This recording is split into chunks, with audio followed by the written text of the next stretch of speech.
Thousands of Thai anti-government protesters overtook Bangkok's Democracy Monument on Wednesday in a symbolic move in their fight for democracy.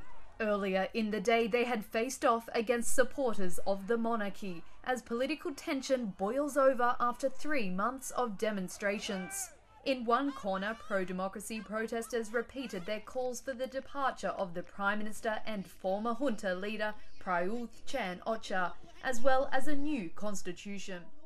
Thousands also marched towards Government House as crowds raised their trademark three-finger salute inspired by the Hunger Games movie. Some protesters like Wan Usaya Unanmi travelled all the way from the city of Chiang Mai in the north.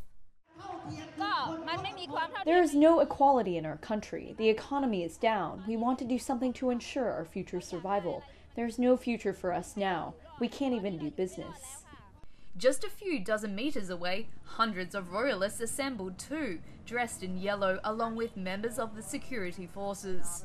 There was a brief fist fight, reviving fears of trouble in a country that suffered a decade of street violence before the 2014 coup.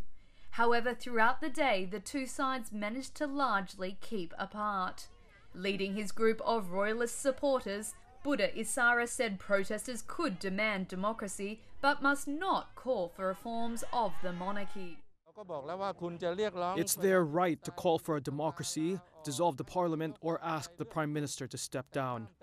But they must not touch the institution. It all comes after protesters made a rare direct challenge to the king on Tuesday, chanting at his passing convoy after 21 activists were arrested during scuffles with police. The protests have become the greatest challenge in years to the ruling establishment. Among protesters' demands are curbs on the constitutional powers of the king, calling for him to transfer back the personal control he took of some army units, as well as a palace fortune valued in the tens of billions of dollars.